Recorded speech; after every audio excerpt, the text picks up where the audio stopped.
Stephen A. Smith, yes, LeBron caught KD in the MVP race last night. Obviously, as I've talked about over the last 2 weeks, LeBron James has been on an angry mission to show the basketball world that the MVP race is not over. And I believe that LeBron pulled even with Kevin Durant in the first 4 minutes of last night's game with that awesome opening salvo. I basically thought the game was over after about 4 minutes. And Stephen A., as you well know, LeBron James scored the Heat's first 12 points, to correct Dwayne Wade, as we just saw, while Kevin Durant was committing 2 turnovers and not even getting up a single shot.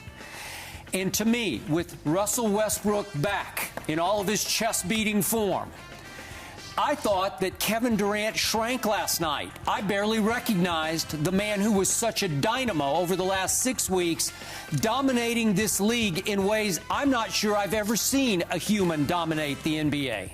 So bottom line last night, LeBron makes 15 of 22 shots in just 33 minutes, and Kevin Durant makes 10 of 22 shots in 39 minutes, and I thought a number of his points came in basic garbage time in the second half. So, yes, I believe that now it will be a neck-and-neck MVP race over the last 7 weeks, which is a lot of time left. 7 weeks, 26 games left for the Heat and 26 for the Thunder, 29 for the Heat. Bottom line, I thought LeBron even put an exclamation point on his MVP performance last night by getting whacked across the nose on the drive past Ibaka and still being able to posterize him and basically posterizing the entire Thunder team with a 22-point wipeout win. Your floor.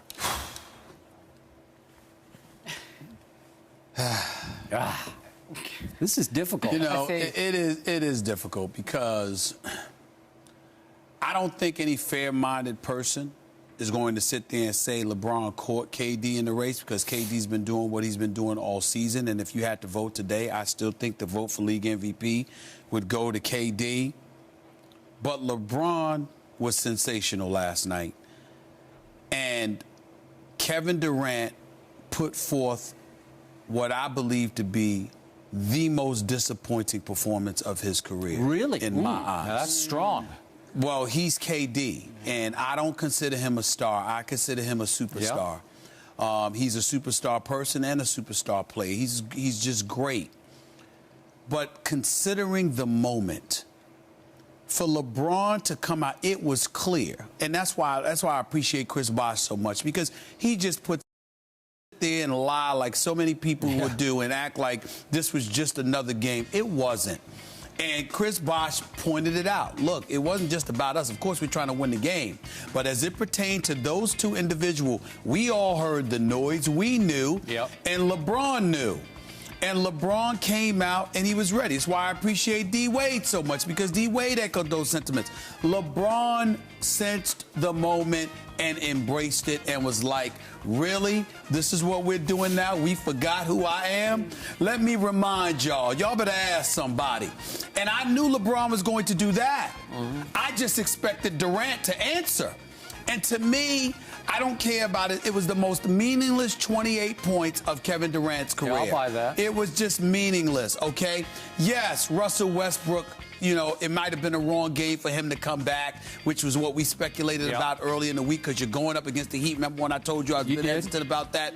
But at the same time, all I could look at Russell Westbrook and see is rust. That's all I saw.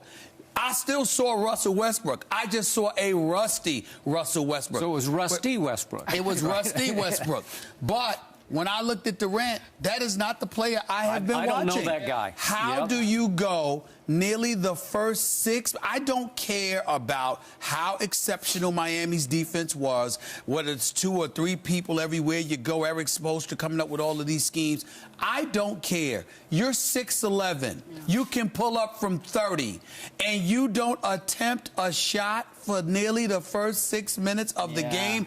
In the midst of LeBron scoring 12, it was like Kevin Durant said, whoa, let me step back and marvel at this. No, you are the person that was supposed to be combating this. And That was where listen, the team looked rusty. Russell Westbrook looked rusty. Scott Brooks was off his game because the adjustments that needed to be made to help KD out to some degree wasn't. And I profound respect for Scott Brooks, and I think he's a really good coach, and this is just an anomaly. But he didn't make the adjustments last night soon enough as far as I was concerned, and he contributed to some of the doldrums that had kicked in the demoralization that Miami forced with their defense and with the big three showing up the way that they did. Both Bosh and Wade, 24 points. Wade, 10 assists. I told you that boy was going to show up for a game like this. D-Wade showed up last night. But in the end, I knew all of that was possible, if not probable. What I anticipated and expected was for Kevin Durant to sit there and say, I told y'all it was a new day. Yeah. I'm not going to resort to who I was in that NBA Finals, even when I averaged 30 on better than 50% shooting, where there were moments where I disappeared. I'm not going to be that guy that's being deferential. I'm the man. This is my team, and we're going to have to flow with this. I expected to see that Durant last night. Especially in his house. And I could not believe he basically stepped aside for King James.